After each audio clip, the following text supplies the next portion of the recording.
Ladies and gentlemen, today we will talk about a game between Anish Giri and Fabiano in the Candidates Tournament 2026, which is the most important tournament of 2026 in chess. And this round, round 9, was a decider round, I can say, because Anish Giri and Fabiano both had 4.5 points, and whoever wins this, only that can come close to Sindarov. And even if Sindarov draws is all the game, he will be at 9.5 points. And Anish or Fabiano both had to win their all the games to come close or probably to beat Sindarov in the table. So in this game, they both were playing for the win. They were not looking for accuracy. They were not looking for best moves. They were not looking for draws. They were looking for to take the win. And one of them got it. So let's go to the game. So in this position, they started with Italian game because Italian is so easy to play, and this is a game. Italian opening is a game which doesn't allow you to draw. I mean, you can draw somehow if you want to, but it's so aggressive opening that you either win or you either lose. There is no in between. So after this, it turned into Gucode piano opening. I think I'm pronouncing it right. So let's talk to 1000 Elo players or 1100 Elo players. There is a tactics behind this. You take this pawn, he takes with the knight, you push the pawn. This is completely fine. But what's the blunder in this? Like everyone says, okay, this is a position where even Magnus Carlsen was trapped. His piece was trapped. Not exactly trapped, but it gives a better position to the white pieces. But what is the blunder in this position? Like if I take, he takes, I pushes, why it is black who is winning? So he's clearly winning because after this take, he's technically up a pawn, up a piece, or two pieces, I can say. Because now even if you take, it doesn't matter to me. So let's not go to this thing.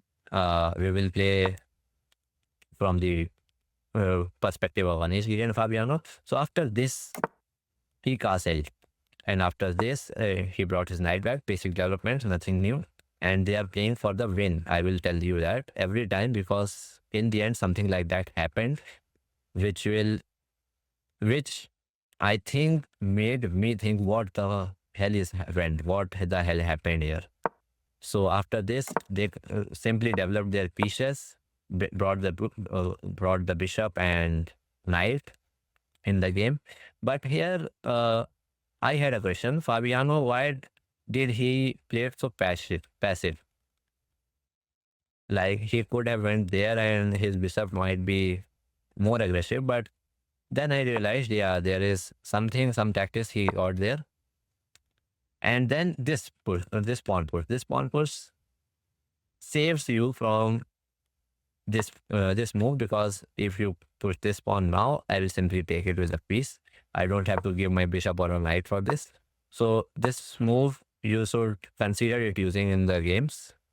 And after that, sorry for the moving this side because I have my camera on this side of the board and the refresh button which turns the game back to the normal is behind it. So I have to look like that. So after this, Fabiano tried to stop this pawn. Now, Anish Giri wanted to trade the white bishop, but Fabiano didn't want to trade it because for white squared bishop is very important and very aggressive, while for black squared bishop is very important. So if you get to trade as a black, you can trade your bishop for his bishop. It will be completely fine. And after this, the Anish Giri brought his bishop back for the potential threats like this pawn push, or this pawn push. And then Anish Giri brought his, Fabiano brought his rook back, rook to the center, protecting this pawn. And then Anish Giri goes back. Why did he go back? He wanted to put his knight there. Why there? Because right now, this square, this square, this square, this square, this square, and this square all are taken. So that knight is pretty much very weak. So he tried to go to this square, and in next move, he really went there. Now, he can't really take it, because if he takes, that will be better for black, obviously, because you are opening his queen and plus giving him development, and his pawn structure is not ruined at all. So Fabiano brought his bishop back, and then wait a second. Again, hi. Yeah. So then they tried to make their position better, and after this move, so in this position, this move was pretty important. Why it was important? To bring his knight back to there, because if he didn't, he might have jumped up to there and might have took it. And you can see there are lines there. So it's a sad story. I had my camera dead, so I had to reshoot it. I don't know why my first video is that bad. So after this, the knight comes there, and Anish really played this move, and then he brought his knight back to the center, not to the center, but to an active square, and potentially he can go there, which is an outpost for the knight, very good for the outpost. And after this takes, and you can say a bishop for a knight is very good. And that if the white squared bishop for a knight, and you are playing back, it's best thing you can ever trade. Of course, the king is also there to trade, but I mean that's not trade, that's blunder. So after this, he threatened Fabiano threatened Anis's bishop. He simply comes back, and now in last recording, I said he wanted to threaten this side, the queen from this side, but I forgot that pawn is not looking this way. Pawn is looking this way. So yeah, I am also 1700. I can do mistakes like that. And then Fabiano threatened his queen, Anish Giri's queen. So he pushed his pawn simply, and then he asked for the trade. Now this bishop has no square to go. He can't really go back there because that's so inactive bishop. So I don't know what to tell about this bishop. If you ever go back, you are the most dumbest chess player alive, because these three pawns are, I mean, your bishop will be looking at these three pawns. Even if you move one, your bishop can't really do anything. So he traded it. It was important to trade, otherwise he might have traded and maybe attacked his rook, etc. So he completely traded it, and then he pushed the pawn on the queen side. Again, he got en passant, which is, everyone knows about that move now. It's a meme move. And then the rooks are facing each other, but no one wants to take it. Queen comes there, protecting his knight pawn for the second time. He pushes the pawn. He comes back, don't want to take it. You can ruin your pawn structure, I won't. And there, now this, at this position, you can see those arrows. This pawn push, this pawn has taken the file of the bishop. He can't really go this side. This side is taken by knight. So now knight is more stronger than bishop in this position. So after this queen, rook comes there for potential this move. I mean, you can go there, then there, and there are so many nuisances you can create. Then that could have been traded, but he didn't want it to trade, because later we will know when did he traded and why that was the right time to take. So he pushed it. Kings comes there. Rook threatens this in future, obviously, and if you take, it's a passer, which is after this rook, which is very strong passer, and he can make another queen. Now after some more shuffling, he traded the rook. He traded the knight. Why did he trade it now? Because now queen can come there. Queen can come there, and even if you don't take, you take, queen takes, and your rook is threatening, and potential checkmate is there on this side. So he traded, got traded, and he doubled up the rook. He tried to trade it, Fabiano tried to trade the rook again, but Anish Giri didn't want to trade his rook.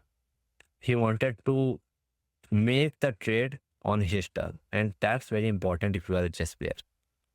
Don't trade on anyone else's turn, because before that, if you had taken, I might have gone there, and again that's a very active position for my queen, but right now it's not.